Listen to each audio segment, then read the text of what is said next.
नमस्कार विद्यार्थी मित्रांनो, स्वागत आहे तुमचं आजच्या व्हिडिओमध्ये.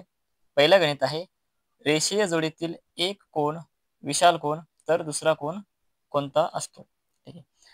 आता रेषीय जोडीमध्ये हा जो कोन आहे, हा आहे विशाल कोन. मग या विशाल कोनामुळे ठीक आहे, विशाल कोनामुळे तयार झालेला हा जो दुसरा कोन आहे, याला आपण असे मांडू शकतो. हा कोन कोणता असतो? हा 45 अंशाचा, म्हणजेच कोणता? तर दुसरा कोन आहे लघु कोन. त्यालाच म्हणतात न्यून कोन. ठीक आहे. रेषीय जोडीतील एक कोन विशाल कोन तर दुसरा कोणता? न्यून कोन म्हणजेच लघु कोन. आता इथे गुणाकार तुम्ही स्वतः मित्रांनो व्हिडिओ पॉज करून वहीवर करून बघा आणि गुणाकार करत असताना यामधील दशांश काढून गुणाकार करा. म्हणजे दशांश काढल्यानंतर ही संख्या अशी लिहिता येईल. ठीक आहे. त्यानंतर आता यांचा गुणाकार तुम्ही व्हिडिओ पॉज करून एकदा करा. मी हे गुणाकार वहीमध्ये करून पाहिलेला आहे, तर मी याचं उत्तर लिहितो.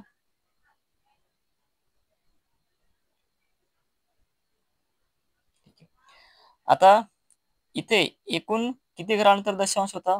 तर 1, 2, 3 आणि इथे 1.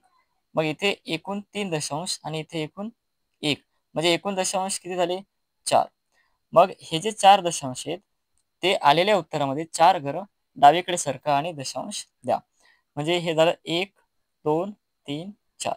मग दशांश तुमचा इथे येईल आणि फायनल उत्तर बघा.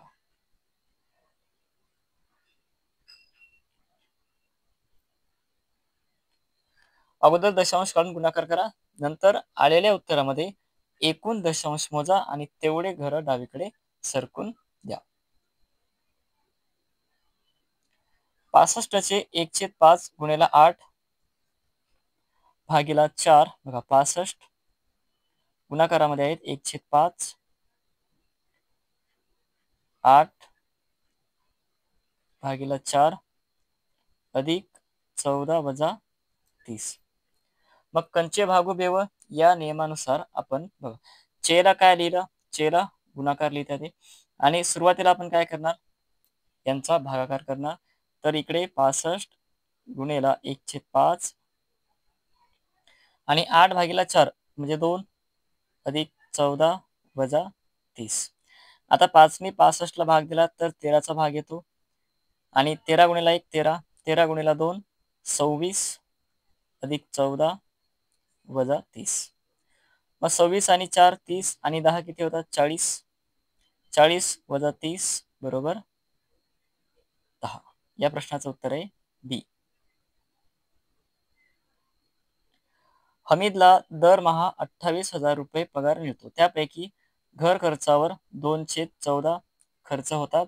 घर खर्चाच्या निम्मी रक्कम वाहतुकीवर खर्च होतो आणि सर्व खर्च भागून त्याची शिल्लक राहणारी रक्कम आपल्याला काढायची आहे.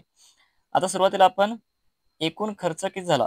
तर मग घर खर्चावर 2/14 म्हणजे पगारीच्या 2/14. पगार आहे 28,000 आणि पगारीच्या म्हणजे गुन्ह्याला 2/14 आहे घर खर्च. 14 ने 28 ला भाग जातो.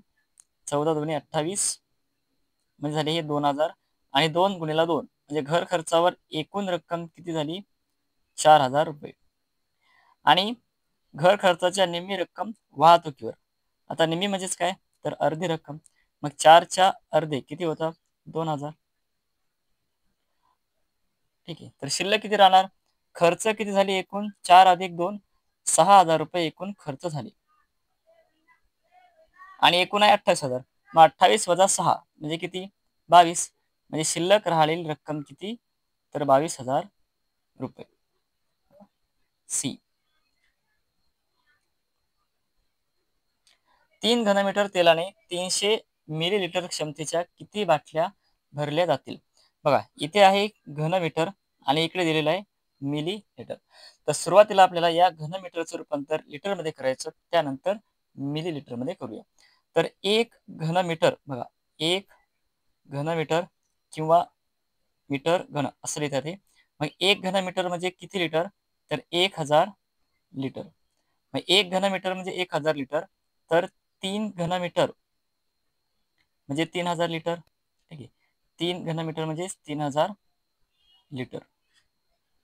आणि 1000 लिटर, आता याचं जर मिलीलिटर मध्ये करायचं असेल, लिटरचं रूपांतर मिलीलिटर मध्ये करताना आपण त्याला 1000 ने गुणतो. मग 1000 ने गुणल्यास हे कशामध्ये मिळेल आपल्याला? मिली लिटर मध्ये. ठीक आहे, म्हणजे बघा, एकक, दशक, शतक, हजार, दशहजार, लक्ष, दशलक्ष, 10 लाख मिली लिटर. मग इकडे काय होईल? 3 घनमीटरचं किंवा 3000 लिटरचं एकूण बघा. आता 1000 लिटर म्हणजे 10 लाख मिली लिटर, तर 3000 लिटर म्हणजे 3 lakh millilitre. 3 lakh millilitre. मग आपल्याला काढायचं काय? एकूण क्षमता बघा, एकूण बाटल्या काढायच्या आहेत, किती बसतात. मग एकूण बाटल्या काढण्यासाठी आपण एकूण क्षमता काढलेली. ठीक आहे, किंवा एकूण तेल किती आपल्याकडे? हे 30 लाख मिली लिटर. बघा, 3 घनमीटर म्हणजेच काय? 30 लाख मिली लिटर.